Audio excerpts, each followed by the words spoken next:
चलिए अब हम पढ़ते हैं कि जीरोज ऑफ पॉलिनोमियल क्या है। ठीक है, जो कि एक्सरसाइज 2.2 पे बेस्ड ये आपकी थ्योरीज हैं, इसके बाद इसके क्वेश्चन होंगे। चलिए सबसे पहले जानते हैं कि कांस्टेंट पॉलिनोमियल क्या होता है। ठीक है, जीरोज ऑफ पॉलिनोमियल में कांस्टेंट पॉलिनोमियल क्या होता है। तो कह रहा है कांस्टेंट क्या होता है कि ऐसे पॉलिनोमियल जिसमें केवल एक टर्म हो। कितने टर्म हो? Only one term consisting of constant term. जो भी क्या होना चाहिए? कांस्टेंट टर्म होना चाहिए, उसे कहते हैं कांस्टेंट पॉलिनोमियल। एग्जांपल समझते हैं, जैसे क्या है, केवल 5 एक क्या है? कांस्टेंट पॉलिनोमियल है। क्यों है? क्योंकि केवल एक टर्म भी है और उसमें क्या है, ये 5 भी है। ठीक है, -2/3 ये भी क्या है आपका? ये भी एक कांस्टेंट पॉलिनोमियल है, कांस्टेंट वैल्यू है। इसमें क्या है? केवल सिंगल टर्म है, ये भी क्या है आपका? कांस्टेंट पॉलिनोमियल है। 12x⁻0 ये भी क्या कहलाएगा? ये भी कांस्टेंट ही पॉलिनोमियल कहलाएगा। क्यों कहलाएगा? वाई? ये क्यों होगा इसका थोड़ा सा हम बता देते हैं।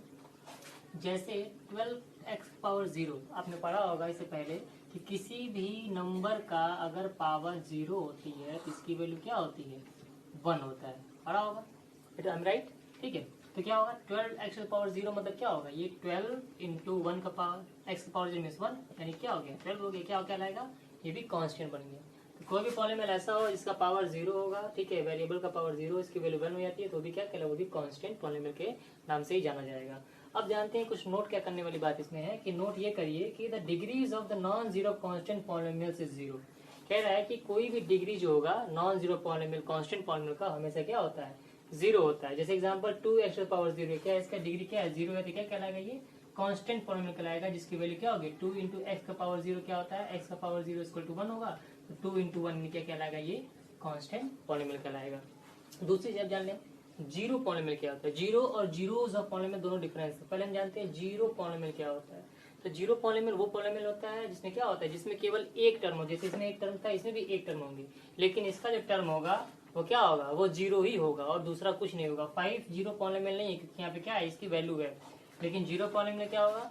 उसका जो जीरो पॉलिनोमियल जो होगा उसकी वैल्यू क्या होगी? 0 ही होगी, वो जीरो पॉलिनोमियल कहलाता है। और इसमें नोट ये कर लीजिएगा कि कोई भी जो डिग्री होता है जीरो पॉलिनोमियल का, वो डिफाइन नहीं होता है, यानी कि the degree of the zero polynomial is not defined. ठीक है, यहाँ तक समझ में आ गया आपको। अब आगे पढ़ते हैं जीरोज ऑफ पॉलिनोमियल। ओके, तो यहाँ पे जीरोज ऑफ पॉलिनोमियल क्या कहता है, सबसे पहले समझ लेते हैं। जीरोज ऑफ पॉलिनोमियल का कह रहा है कि कोई भी पॉलिनोमियल और zeros of a polynomial px is a number r such that pr is equal to 0।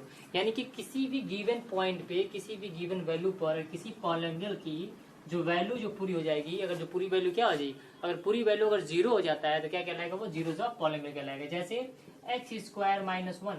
अब बोले कि इस पे ये जीरोज ऑफ पॉलिनोमियल से क्या होगा? तो अगर इसकी p की वैल्यू 1 रख लें अगर, ठीक है, P1 पे अगर चेक करके देखिए कि इसकी वैल्यू 0 होती है, तो इस गिवन पॉइंट पे अगर इस 1 पे इस पूरे पॉलिनोमियल की जो वैल्यू अगर 0 आती है तो वो उसका जीरोज कहलाएगा, यानी कि वो उसका एक फैक्टर होगा। जैसे हम चेक करके लेते हैं, P1 रख के देखते हैं, तो 1 का स्क्वायर -1, तो क्या हो जाएगा? 1 - 1, तो P1 की वैल्यू क्या हो जाएगी? P1 की वैल्यू यहाँ पे हो गई 0, यानी क्या हो जाएगा? यहाँ पे जीरोज क्या हो जाएगा? देयरफॉर हम कह सकते हैं, therefore 1 is the zeros of polynomial, zero of polynomial px। ठीक है, इस वैल्यू क्या होगी? इसकी वैल्यू 0, यानी कि किसी भी ऐसी एक वैल्यू पे जब क्या आ जाएगी, इस पॉलिनोमियल की वैल्यू अगर 0 आ जाती है तो वो कहलाता है उसका जीरोज। ठीक है, लीनियर इक्वेशन में हमेशा याद करिएगा, लीनियर पॉलिनोमियल में हमेशा जिसकी डिग्री क्या होती है, लीनियर पॉलिनोमियल में जिसका डिग्री 1 हो, हाईएस्ट पावर 1 हो, उसमें इसका 0 एक ही आता है। ठीक है, और क्या कह सकते हैं, और जो क्वाड्रेटिक होता है उसमें क्या होता है? 2, मैक्सिमम 2 या 2 से कम भी आ सकते हैं। तो अब ये एक एग्जांपल हो गया। अब दूसरा एग्जांपल देख लेते हैं। चलिए दूसरा एग्जांपल क्या है कि px equal to x² - 2x - 3। अगर इसके में चेक करना है, बताना है कि इसके जीरोस क्या होंगे, जीरोस ऑफ पॉलिनोमियल क्या है, तो अगर p की वैल्यू क्या रखते हैं, एक बार 3 रख के देख लेते हैं। ठीक है, तो 3 रख के लिख देते हैं p3, तो क्या हो जाएगा? 3 का स्क्वायर -2 इंटू 3 -3, यानी कि 3 के स्क्वायर क्या होगा? 3 3 जा 9 -2 3 जा 6 -3, तो ये दोनों माइनस में है, दोनों माइनस में तो जुड़ जाएंगे, साइन माइनस का ही रहेगा। 9 - 9, तो क्या हो गया? P3 पे इसकी वैल्यू क्या आ गई? 0 आ गई। तो क्या होगा? एक जो ये 3 जो होगा, एक इसका क्या हो गया? एक 0 हो गया। ठीक है, दूसरा का वैल्यू चेक करना है तो P की वैल्यू क्या रखनी है? अगर यहाँ पे लेट ये P3 पे हो गया था, ये P3 पे हो गया। अब हम चेक करते हैं कि P-1 पे चेक कर देखते हैं, P-1 पे क्या होता है। तो P-1 पे एक सेम इक्वेशन है ये, x² - 2x - 3। तो हम P क्या करते हैं? P-1 पे चेक करके देखते हैं। चेक कर लीजिए, -1 का स्क्वायर 2 इंटू -1 -3। -1 का स्क्वायर क्या होता है? 1 का स्क्वायर 1 होता है, चूंकि माइनस है, इवन है तो हमेशा पॉजिटिव में आएगा ये। 2 1 जा 2, माइनस माइनस प्लस 2 -3 क्या हो जाएगा? 3 -3 यानी कि 0, यानी कि p -1 की वैल्यू क्या आ जा रही है? 0 आ जा रहा है। यानी कि क्या करता है ये? क्या शो करता है? यही शो करता है, this shows that what 3 and -1 ये दोनों क्या होंगे? आर द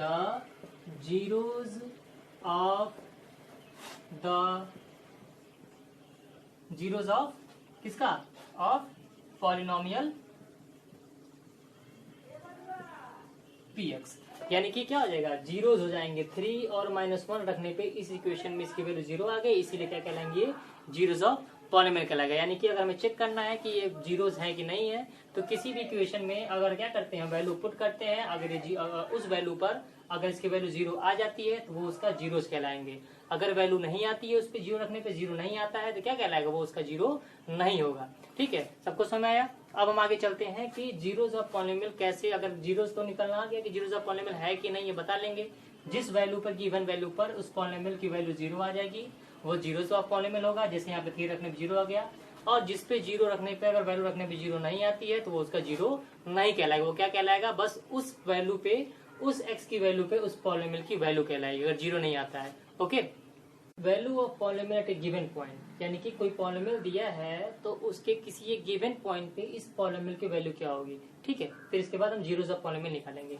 तो जैसे इक्वेशन आपका है px = 5² + 2x - 3, एक क्वाड्रेटिक पॉलिनोमियल है जिसमें पावर 2 है। अगर बोले कि find the value of px at p1, यानी कि p1 पे, यानी कि वैल्यू क्या है? 1 वैल्यू पे, गिवन पॉइंट क्या है? 1 है। 1 पे इसकी वैल्यू निकालनी है तो क्या निकालेंगे?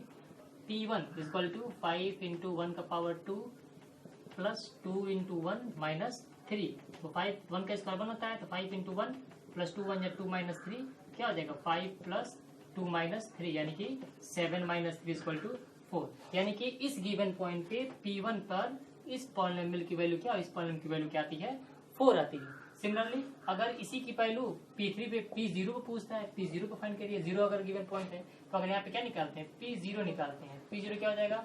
5 × 0 का स्क्वायर प्लस 2 × 0, ठीक है, -3। तो 0 का स्क्वायर 0 होता है, तो 5 × 0 प्लस 2 × 0 यानी कि 0 हो जाएगा, -3 यानी कि 0 - 3 = -3। ठीक है, ये क्या हो जाएगा? p0 की इसकी वैल्यू क्या हो गई? -3 आ गया। यानी कि किसी भी गिवन पॉइंट पे, एट ए गिवन पॉइंट पे किसी भी पॉलिनोमियल का अगर हमें वैल्यू निकालना है तो वही वैल्यू क्या रख देंगे, इसमें पुट करके हम निकाल सकते हैं। वो हो जाएगा क्या? Value of the polynomial at a given point. और ये जो आपका होगा, ये क्या होगा? आप एक्सरसाइज 2.2 का पॉइंट पे 2.2 का क्वेश्चन 1 और 2 रिलेटेड हो। हाँ, तो अब आते हैं finding the zeros of polynomial, यानी कि जीरोज ऑफ पॉलिनोमियल कैसे फाइंड करते हैं। तो जब finding the zeros of polynomial का आता है, चूंकि एनसीईआरटी का क्वेश्चन नंबर 2.2 का क्वेश्चन नंबर 4 इस पे रिलेटेड है, तो इसका मतलब क्या होता है कि किसी भी पॉलिनोमियल का अगर वैल्यू फाइंड करना है, जीरोज फाइंड करना है, तो वहां पे जो px होगा, जो इक्वेशन होगा जो पॉलिनोमियल का, वो सीधे किसके बराबर हो जाएगा? 0 के बराबर हो जाएगा। वहां से क्या मिल जाएगा? हमें जीरोज मिल जाएगा। जैसे एग्जाम्पल बताते हैं, px = x + 7, तो इसका जीरोज निकालना है। तो जब भी इसका आपको जीरोज निकालना होगा तो क्या करेंगे? यहाँ पे हमें क्या करना है? सीधे फाइंडिंग दो। यहाँ पे क्या हो जाएगा? सिंस px की वैल्यू क्या हो जाएगी? 0 के इक्वल हो जाएगा। जब भी ये बोलेगा तो px की वैल्यू क्या हो जाएगी? 0 के इक्वल हो जाएगा। इसका मतलब क्या होता है? विच मीन्स दैट कि x + 7 में क्या हो जाएगा? 0 के इक्वल हो जाएगा। जब x + 7 0 के इक्वल हो जाएगा तो x की वैल्यू क्या हो जाएगी? -7। क्या हो जाएगा? इसका जीरोस क्या हो जाएगा? -7 क्या हो जाएगा? ये इसका जीरो जाएगा। यानी क्या होगा? इसका केवल एक ही जीरो है, क्योंकि ये क्या है? लीनियर पॉलिनोमियल है। ठीक है। और दूसरा अगर एक एग्जांपल लेते हैं, अगर मान लीजिए क्या ले लेते हैं? ax + b, अगर px लिखा है, px = ax + b, यहाँ पे जब जीरोस निकालना है, फाइंड करना है जीरोस, तो क्या हो जाएगा? हम बताए हैं कि px की वैल्यू क्या हो जाएगी? 0 हो जाएगी। यानी कि क्या हो जाएगा? ये 0 है, 0 था, भी 0 हो जाएगा। तो it implies that ax + b = also 0। तो ax = क्या हो जाएगा? इधर जाएगा ये नंबर, तो क्या हो जाएगा? -b हो जाएगा। और ये वेरिएबल है तो x = क्या हो जाएगा? -b/a। तो क्या हो जाएगा? इसकी जीरो क्या होगी? यहाँ पे केवल एक ही इसकी वैल्यू है, लीनियर पॉलिनोमियल का एक ही वैल्यू है। इसको हम क्या कहते हैं? इसको हम root of the polynomial of the equation ax + b के नाम से भी जानते हैं। इसको क्या जानते हैं? ये क्या कहलाता है? ये इसको कह सकते हैं zeros of polynomial, zeros of polynomial, इसको कह लीजिए, या इसका क्या एक नाम है, इसका किस नाम से बताएं आपको, रूट ऑफ द पॉलिनोमियल, क्या कह सकते हैं इसको, रूट ऑफ द पॉलिनोमियल, ठीक है, पी एक्स। कोई दिक्कत, ये आपका जीरोस हो गया और इसका रूट हो गया। ओके फ्रेंड्स, उम्मीद करते हैं आपको ये वीडियो पसंद आई होगी। So please like my channel RJ Studies, like, comment and share it. जय हिंद।